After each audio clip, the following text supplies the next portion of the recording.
Bonjour à vous tous amis bricoleurs, dans cette vidéo je vais vous parler de panneaux photovoltaïques qui font de l'électricité et je voulais vous montrer quelques-uns des usages qu'on peut faire de l'électricité que produisent ces panneaux sans avoir besoin de les stocker dans des batteries. Utiliser l'énergie en direct comme si ces panneaux étaient des piles. Allez, c'est parti!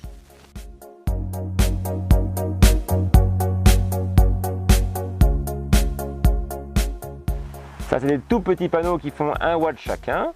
Et donc, je les ai mis en parallèle pour additionner leur puissance. Et on voit qu'à vide, ils font quasiment 12 volts, même s'ils sont à l'ombre. Là, il y a le soleil et là, il y a l'ombre. La question, c'est est-ce qu'ils ont assez de puissance pour je vais faire tourner un petit ventilateur. Là, on va le voir tout de suite. Hop. Voilà. On va dire que l'ombre simule les nuages. Voilà. Là, on voit que il a bougé, mais il n'a pas tourné. Alors si on le lance, il se met à tourner. Alors pas très vite, certes, mais il tourne quand même. Et on voit que la tension s'effondre à 2,6. Voilà, 2,7 volts. Mais si on les met en plein soleil, voilà, on entend, ça tourne très vite. Il y a pas mal d'énergie et on est monté, on est de nouveau à 11 volts. Voilà. À quoi pour servir ce petit ventilateur en prise directe? Par exemple, il pourrait forcer la ventilation dans un séchoir qui serait clos et fermé, bien sombre, qu'on mettrait en plein soleil. Chaque fois qu'il y a du soleil, le ventilateur extrait de l'air pour sécher les légumes. Et la nuit, quand la température refroidit, que l'humidité de l'air remonte et que ce n'est pas nécessaire, même contre-productif, de ventiler les fruits et légumes qui sèchent, et bien ça tombe bien, il n'y a pas de soleil, le ventilateur s'arrête. Voilà. Et à chaque fois qu'il y a du soleil, il se remet en route. Donc ça pourrait être sympa.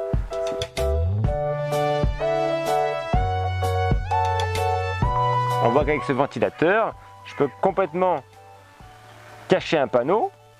La tension tombe à 6-7 volts, mais il tourne quand même. Voilà. Ce qui n'est pas le cas pour une radio. Alors une radio, celle-là, c'est une radio avec pile, que j'ai déjà utilisée dans d'autres épisodes. Voilà. Donc j'ai enlevé les piles et il y avait 4 piles. Donc 4 piles fois 1,5 volts, ça fait 6 volts. Voilà. Et ça, c'est pareil, c'est une lampe qui était sur pile. Et là, il y avait 3 piles, donc 3 fois 1,5, elle marchait en 4,5. Voilà.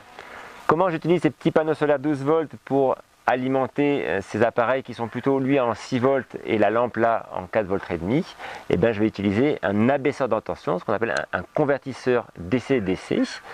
Ça c'est le plus classique, ça se met dans la même cigare, 12 ou 24 volts de la batterie ici, et puis en sortie c'est du 5 volts. Voilà.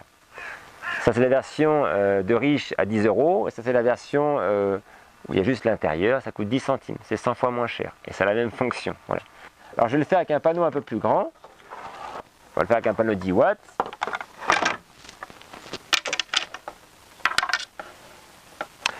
Le plus se trouve au bout, voilà, et de l'autre côté, et sur les côtés, c'est le moins. Voilà. 21 volts, et la sortie, c'est du 5 volts. Hop. Voilà, on allume. Super. Et la lumière, pareil.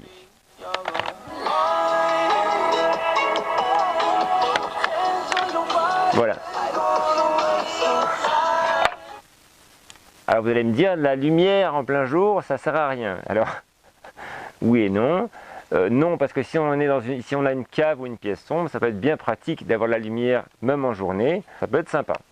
L'avantage d'avoir un panneau solaire là qui est carrément surdimensionné parce qu'il fait 10 watts et puis ça va consommer 1 watt et puis ça même pas un demi-watt, c'est que même voilà, on est à 20 volts et même s'il y a une branche, on descend par exemple à 7 volts là, mais ça marche quand même. Ou s'il y a des nuages et que c'est à l'ombre, là c'est tellement à l'ombre, voilà, les lumières marchent quand même et la radio aussi.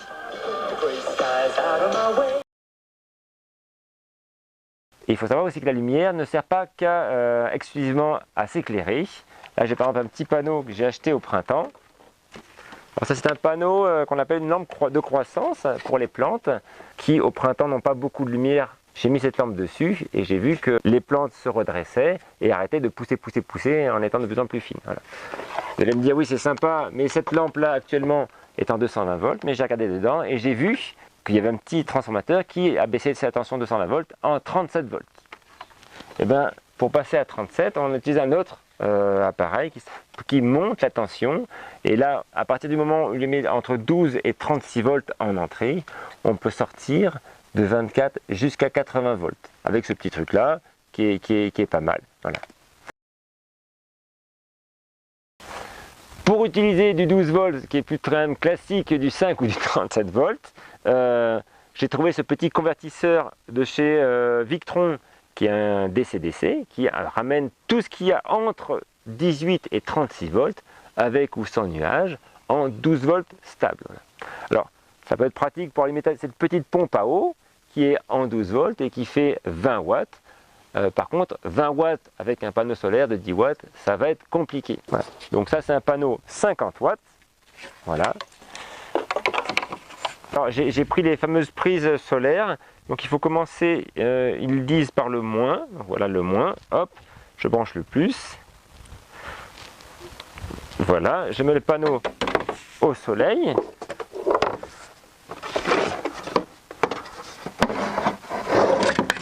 Même si on voit là qu'il y a un petit peu d'ombre déportée, on va brancher la pompe. Alors j'ai pas un détrompeur, mais j'écris plus-moins sur les prises de 120. Et là on voit, ça prend bien.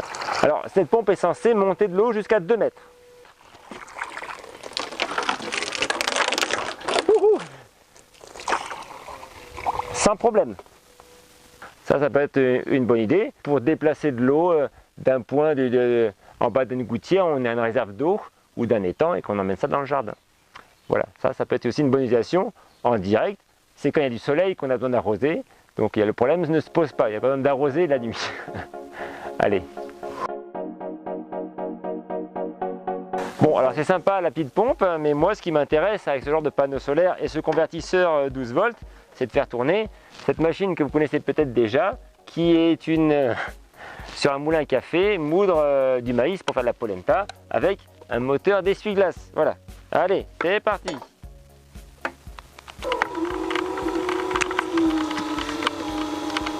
Alors ça tourne.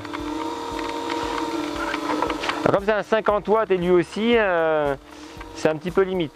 Je vais aller chercher son grand frère. Voilà, donc ça c'est son grand frère. Et bien évidemment, il a son convertisseur, c'est le même, sauf que ça c'est pour un 250 watts. Alors, hop, ça rame un peu.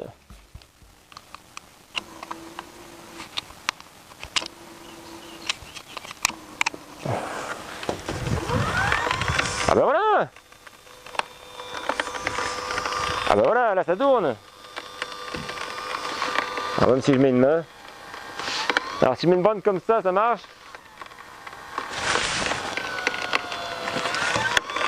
Bon ben super, yes. Là ça moue. Alors on est bon pour manger la polenta bientôt là. Wouhou.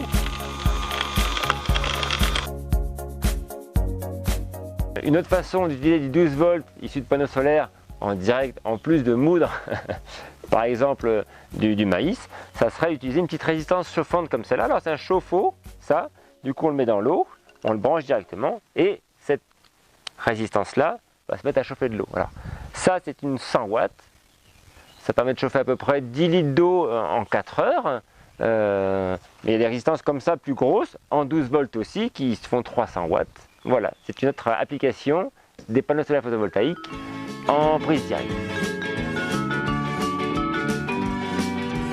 Et puis maintenant qu'on a sorti le gros panneau et le gros convertisseur, pourquoi est-ce qu'on ne pourrait pas sortir un gros moteur, hein? Alors c'est un moteur 24 volts 250 watts, mais on peut très bien le brancher en 12 volts. Et là on voit il tourne très bien, enfin il tourne très bien, il tourne pas mal. Regardez, là je risque pas de l'arrêter. Ah.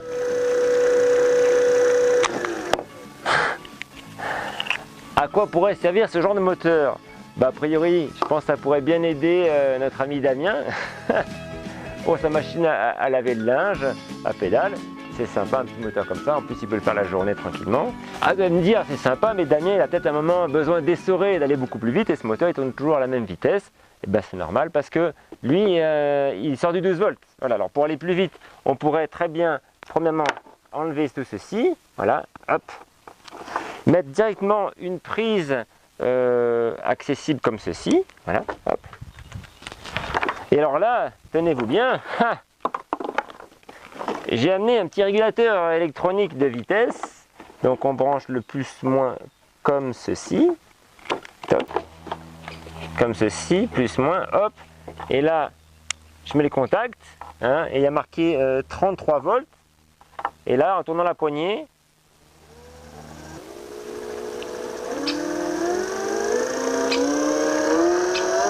là on est à 400 tours, 600 tours, 800 tours, à 800 tours. Bon, Damien, 800 tours, je pense que ça suffira pour essorer, hein.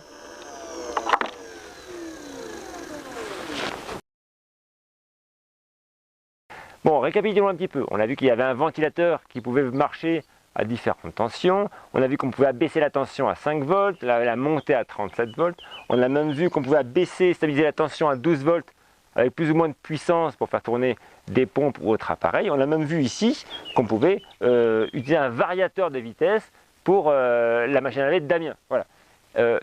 Est-ce qu'on ne pourrait pas, si on a du 12 volts grosse puissance, faire tourner ce genre de convertisseur onduleur en 220 volts pour faire tourner une disqueuse simplement avec ce panneau solaire, hein. Ça serait bien pouvoir bricoler en plein soleil.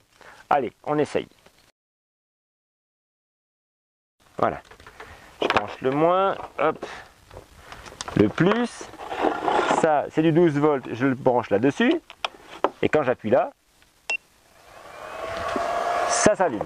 Alors, branchons la disqueuse, le casque anti-bruit,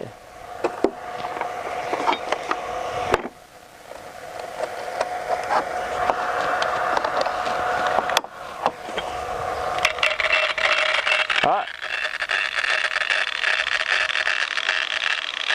ça marche bizarrement. Alors, je pense que le courant d'appel, est trop fort. Alors il faudrait un variateur de puissance. Je vais voir si j'ai ça. Alors ça c'est un variateur de puissance comme il y en a sur les halogènes classiques. Alors on allume l'onduleur. On branche ça. Voilà. On branche ça comme ceci. Hop. Le casque. J'allume la disqueuse. Hop. Et là on va voir.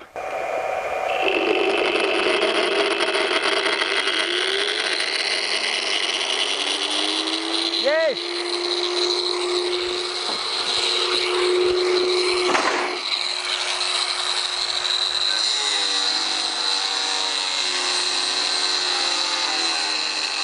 Alors bien évidemment, on fait tourner une disqueuse de 700 watts avec un panneau de 200 watts et puis un convertisseur 250 watts limité, c'est un peu juste. Il faudrait un deuxième panneau et puis peut-être avoir un convertisseur un peu plus puissant. Bon, lui, il devrait aller. À quoi ça sert de disquer des petites plaques d'inox? Eh bien genre, si on les assemble et qu'on les sépare, la moitié on les met sur un fil et l'autre moitié en intercalé on le met sur l'autre fil et qu'on met ça dans de l'eau. Alors ça c'est bien de l'eau, hein.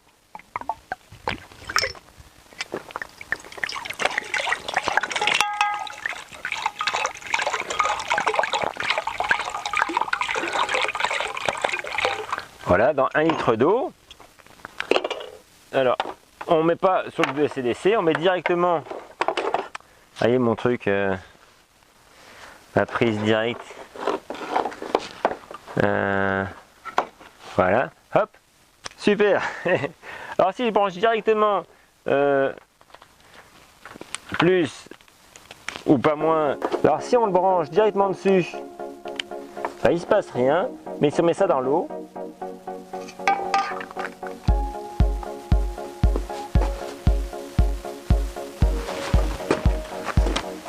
ça fait de la bulle.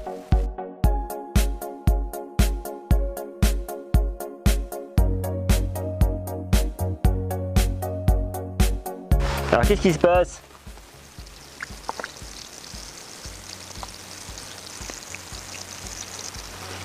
Alors qu'est-ce qui se passe? Est-ce que l'eau bout là? Non, pas du tout. On est en train de faire de l'électrolyse de l'eau. Donc on est en train de séparer les molécules d'un côté d'hydrogène des molécules d'oxygène. Est-ce que je peux le prouver? Eh ben, on va approcher une flamme pour voir.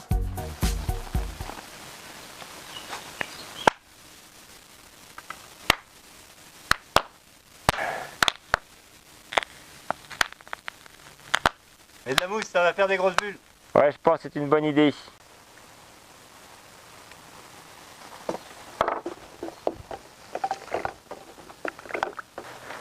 Bouge-toi les oreilles.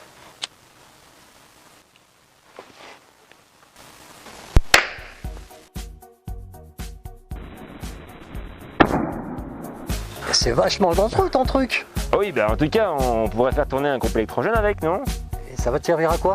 Eh ben, pour avoir de la lumière la nuit. Eh bien, ce sera sans moi. Moi, je vais me coucher. Oh non, reste. On commençait juste à s'amuser.